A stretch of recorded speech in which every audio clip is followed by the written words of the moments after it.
Viewers, welcome to raise. അപ്പൊ മക്കളെ, നമ്മൾ പുതിയൊരു വിഷയമാണ് ഇന്നത്തെ ഈ ഒരു വീഡിയോയിൽ ചർച്ച ചെയ്യുന്നത്. പ്രകൃതി പാഠങ്ങൾ എന്ന് പറയുന്ന പാഠഭാഗത്തിന്റെ ആശയമാണ് നമ്മൾ ഡിസ്കസ് ചെയ്യുന്നത്.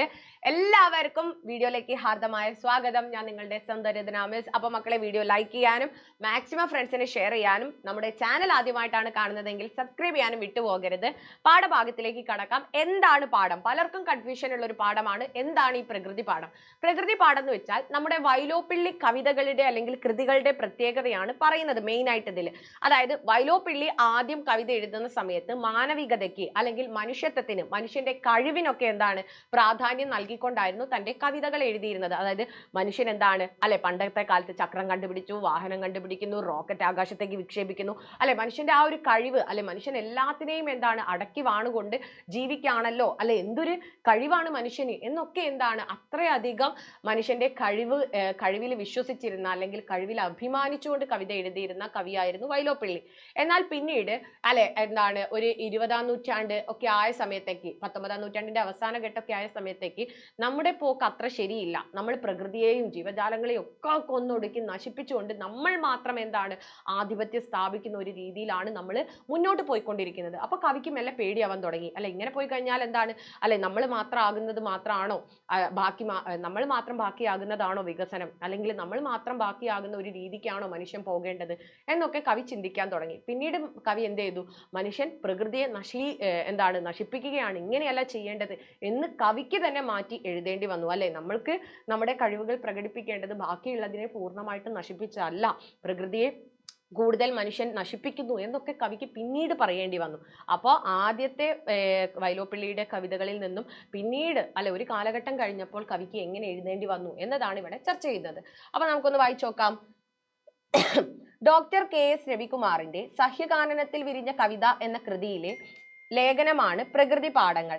വൈലോപ്പിള്ളി ശ്രീധരമേനോന്റെ കവിതകളിലെ മാനവിക ബോധത്തിന് സംഭവിച്ച പരിണാമത്തെക്കുറിച്ചും 20-ാം നൂറ്റാണ്ടിലെ സാമൂഹിക രാഷ്ട്രീയ മാറ്റങ്ങളുമായുള്ള അവയുടെ ബന്ധത്തെക്കുറിച്ചും ലേഖനം ചർച്ച ചെയ്യുന്നു. വൈലോപ്പിള്ളി കവിതയുടെ അടിസ്ഥാന ധാര മാനവികതയാണ്. മാനവികതയുടെയും പുരോഗതിയുടെയും ആദർശങ്ങൾ ആദ്യകാല കവിതകളിൽ പ്രകടമാണ്.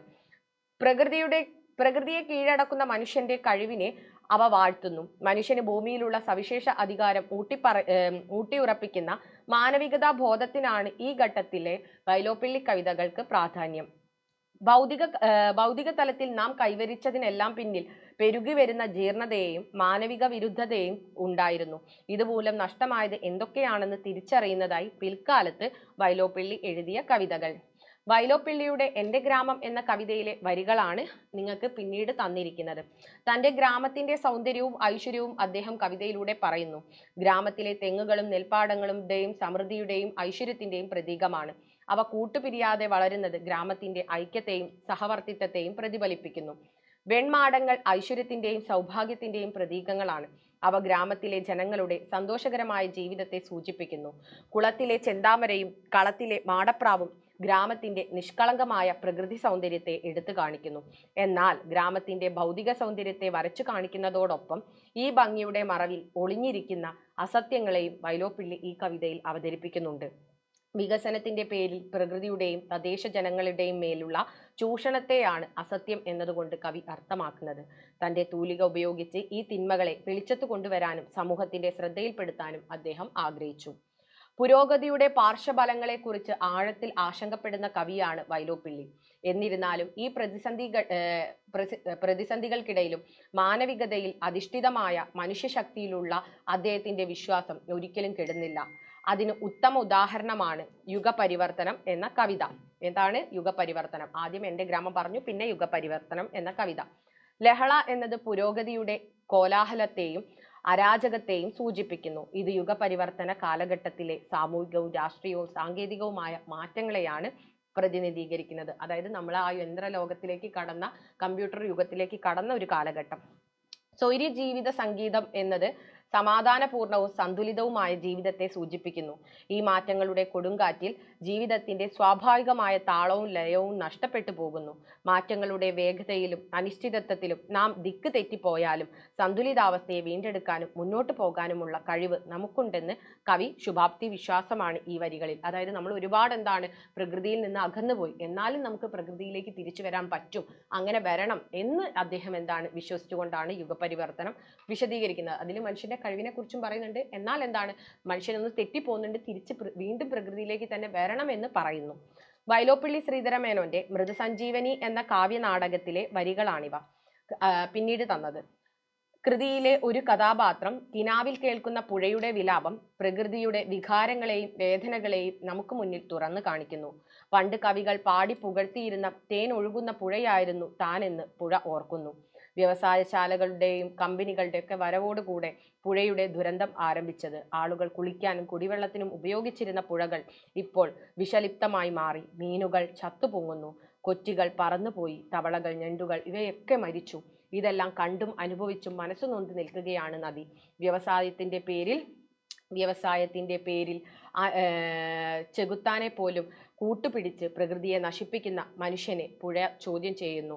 വ്യവസായം ഒടുവിൽ മരണത്തിന്റെ കാളക്കൂടമായി മാറുമെന്ന് പുഴ മുന്നറിയിപ്പ് നൽകുന്നു. കാളിയ സർപ്പത്തിൽ നിന്ന് കാളിന്തി നദിയെ രക്ഷിച്ച കൃഷ്ണനെ പോലെ തന്നെ രക്ഷിക്കാൻ ആരുമില്ലേ എന്ന പ്രതീക്ഷകളും നഷ്ടപ്പെട്ട് വിലപിക്കുകയാണ് നമ്മുടെ നദി. അതാണ് മൃതസഞ്ജീവനി എന്ന് പറയുന്ന പാഠഭാഗത്തിൽ പറയുന്നത്. പിന്നീട് ഏറ്റവും ലാസ്റ്റ് പ്രകൃതി നിൽക്കുന്നിടത്തെ മനുഷ്യന് നിലനിൽപ്പുള്ളൂ എന്ന ജാഗ്രതയിലേക്ക് വൈലോപ്പിള്ളിയുടെ മാനവിക ബോധം വികസിക്കുന്നത് നമുക്ക് കാണാം. ആദ്യം മനുഷ്യന്റെ ശക്തിയിൽ, മാനവിക ബോധത്തിൽ അടിയുറച്ച് വിശ്വസിച്ചിരുന്ന കവിക്ക് പിന്നീട് പ്രകൃതിയുമായിട്ട് മനുഷ്യന് നിലനിന്നാലേ ആ ഒരു മാനവിക ബോധത്തിന് സ്ഥാനമുള്ളൂ എന്ന് അദ്ദേഹത്തിന് മാറ്റി പറയേണ്ടി വന്നു. ജൈവസമ്പത്തിനുമേൽ വികസനത്തിന്റെ പേരിൽ നടത്തുന്ന അതിക്രമത്തെ വലിയ തോതിൽ ചെറുക്കുന്ന കവിതകൾ വൈലോപ്പിള്ളി എഴുതുന്നതും കാണാം. കീഴാള ജനതയെയും പ്രകൃതിയെയും പെൺമയെയും ചൂഷണം ചെയ്യുന്ന വ്യവസ്ഥിതിയെ വിമർശിക്കുന്നിടത്തോളം ഉയർന്ന മാനസിക ബോധത്തിലേക്ക് വൈലോപ്പിള്ളി കവിത വളർച്ച പ്രാപിക്കുന്നു.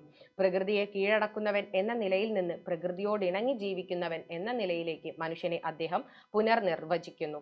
പരിസ്ഥിതി നാശത്തിനിടയിൽ മനുഷ്യന്റെ നിലനിൽപ്പിനെ കുറിച്ചുള്ള ആഴത്തിലുള്ള ആശങ്കയെ പ്രതിഫലിപ്പിക്കുന്ന വൈലോപ്പിള്ളിയുടെ മാനവികത കാലക്രമേണ കൂടുതൽ സൂക്ഷ്മവും യാഥാർത്ഥ്യബോധമുള്ളതും ആയിത്തീരുമെന്ന് ലേഖനം ഉപസംഹരിക്കുന്നു. അപ്പോൾ അതിലേക്ക് നമ്മൾ മാറണം എന്ന് പറഞ്ഞുകൊണ്ടാണ് ഈ ലേഖനം അവസാനിക്കുന്നത്. അപ്പോൾ ഏകദേശം നിങ്ങൾക്ക് എന്താണ് പ്രകൃതി പാഠം മനസ്സിലായിട്ടുണ്ടെന്ന് വിചാരിക്കുന്നു അല്ലെ? വൈലോപ്പിള്ളി കവിതകളെ കുറിച്ചിട്ടാണ് ഈ ഒരു ലേഖനം വിശദീകരിക്കുന്നത്. വൈലോപ്പിള്ളിയുടെ ആദ്യകാല കവിതകൾ മാനവികത ബോധത്തിൽ അടിയുറച്ചതായിരുന്നു. പിന്നീട് വന്നിട്ടുള്ള എൻ്റെ ഗ്രാമമാണെങ്കിലും മൃതസഞ്ജീവനി ആണെങ്കിലും ഒക്കെ അതിലൊക്കെ മനുഷ്യൻ എങ്ങനെയാണ് പ്രകൃതിക്ക് മേൽ കടന്നാക്രമണം നടത്തുന്നത്, പ്രകൃതിയെ എങ്ങനെയാണ് ചൂഷണം ചെയ്യുന്നത് എന്നതൊക്കെയാണ് ഇവിടെ പറയുന്നത്. ഓക്കെ, അപ്പൊ അതൊക്കെ യുഗപരിവർത്തനത്തിലും മനുഷ്യന്റെ കഴിവിനെ പ്രോത്സാഹിപ്പിക്കുന്നുണ്ടെങ്കിലും മനുഷ്യൻ വീണ്ടും പ്രകൃതിയോട് ഇണങ്ങി ജീവിക്കണം എന്നാണ് അവിടെയും അദ്ദേഹം പറയുന്നത്. അപ്പം പ്രകൃതിയോട് ഇണങ്ങി ജീവിച്ചാലേ മനുഷ്യന് നിലനിൽപ്പുള്ളൂ എന്നുള്ള ഒരു ആഹ്വാനമാണ് വൈലോപ്പിള്ളി തൻ്റെ കവിതകളിലൂടെ അവസാന ഘട്ടത്തിൽ പറഞ്ഞുകൊണ്ടിരുന്നത് എന്നൊക്കെ പറഞ്ഞുകൊണ്ട് നിങ്ങൾ എഴുതിക്കൊള്ളണം. ബാക്കിയുള്ള കാര്യങ്ങൾ നമുക്ക് ലൈവിൽ ഡിസ്കസ് ചെയ്യാം. എല്ലാവർക്കും പാഠഭാഗം മനസ്സിലായി എന്ന് വിചാരിക്കുന്നു അല്ലെ? ടഫായിരുന്നു എന്നൊക്കെ പലരും പറഞ്ഞതാണ്. ഇപ്പം നിങ്ങൾക്ക് എളുപ്പമായി എന്ന് വിചാരിക്കുന്നു. അപ്പോൾ എളുപ്പമായെങ്കിൽ, നിങ്ങൾക്ക് യൂസ്ഫുൾ ആയെങ്കിൽ എല്ലാവരും വീഡിയോ ലൈക്ക് ചെയ്യണം, കമൻറ്റ് ചെയ്യണം. നമുക്ക് മറ്റൊരു വീഡിയോയിൽ കാണാം. അതുവരെ ടാറ്റാ ബൈ.